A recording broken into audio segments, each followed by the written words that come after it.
शेतमालाचे भाव ठरवतं कोण? केंद्र सरकार. पुढाकार घ्यायची जबाबदारी कोणाची? मग त्यांना विचारलं पाहिजे ना प्रश्न की कांद्याला भाव नाही, तुम्ही कुठल्या सिरियल मध्ये बिझी आहात? आम्हाला विचारलं तर काही चुकीचं नाही, पण त्यांना हा प्रश्न विचारला पाहिजे.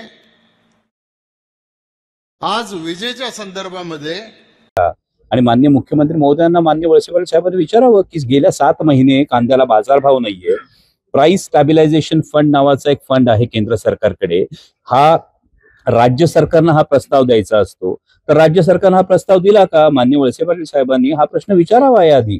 आणि त्याचबरोबरीनं ज्या पद्धतीनं आंध्र प्रदेश सरकारनं आंब्याच्या बाबतीत बाजारभाव गडगडले, आंध्र प्रदेशला घाईघाईने हे पॅकेज दिलं, तर आपण याच सरकारच्या, याच भारतीय जनता पक्षाच्या मांडीला मांडी लावून सत्तेचा मलिदा जर खात असाल, तर त्याच सरकारला कांदा उत्पादक शेतकऱ्यांसाठी जाब विचारण्याचं धाडस आणि हिंमत सुद्धा आदरणीय वळसे पाटील साहेबांनी ठेवावं, एवढीच माझी त्यांना हात जोडून कळकळीची विनंती आहे.